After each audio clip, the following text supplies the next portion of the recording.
माझं नाम सुसलूसी आहे आणि मी माहेर संस्था म्हणून वडबुद्रुकला मी काम करते आहे. माझ्या आयुष्यामध्ये असं एक घटना झालं होतं.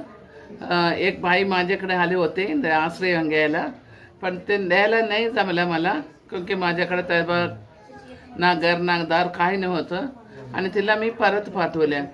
तेच दिवस त्यांच्या नवऱ्याचे आणि त्यांचे काहीतरी भांडण झाले असणार, तर रागा त्यांच्या अंगावर रॉकेल ओतून त्याला पेटून दिले.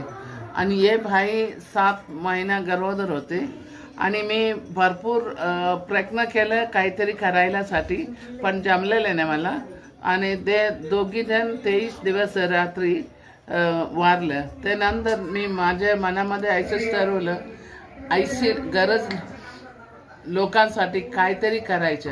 पण मला समजलं नाही मी कुठे पैसा ढूंढ के निकालेंगा, किधर से आएगा पैसा, बहुत कुछ दिक्कत हो गया था. पण ते नंतर 1997ला मी एक घर वडबुद्रुक भीमा कोरेगावला मी एस्टॅब्लिश केलं. ते नंतर आता आपला इथे 73 होम्स आहे. जो कोण नाही आहे त्यांच्यासाठी मी काम करते. आता तुम्ही बघितले असणार, दोन मुलीचे लग्न झालेले आहे. हे दोन्ही मुली अनाथ आहे आणि त्यांच्या लग्न करून दिलं म्हणजे थोडा आवड आहे, क्योंकि अनाथ मुलींच्या बरोबर लग्न करायला कमी लोक येतं.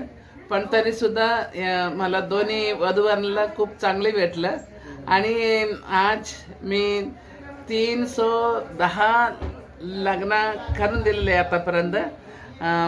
तो मला खूप आनंद वाटतंय.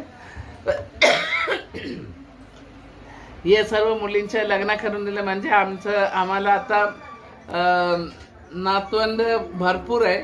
मला पण माहीत नाही किती झालेले आहे भरपूर.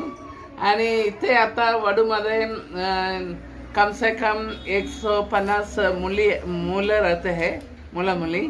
आणि जो मानसिक स्थिती बिघडलेली आहे तैसा बाई आणि पुरुष, त्यांच्यासाठी पण आपण भरपूर काम करते हैं. मैडम जी, आप जो देख रहे हैं तो बहुत जो सिस्टम में, जो सार्वजनिक जीवन में बहुत आदमी अपना परपंच देखता है, लड़का घर दार बंगला प्रॉपर्टी बनाता है, लेकिन आप जो सब जगत में 7 नंबर पे प्रेरणादायी माता में आते हैं आप. तो मेरे को ऐसा पूछने का कि जो बड़े बड़े परपंच कर रहे हैं, लेकिन आप तो इतना बड़ा परपंच कर रहे हैं अभी 310, यानी कम से कम 1500 तुमको आपको ना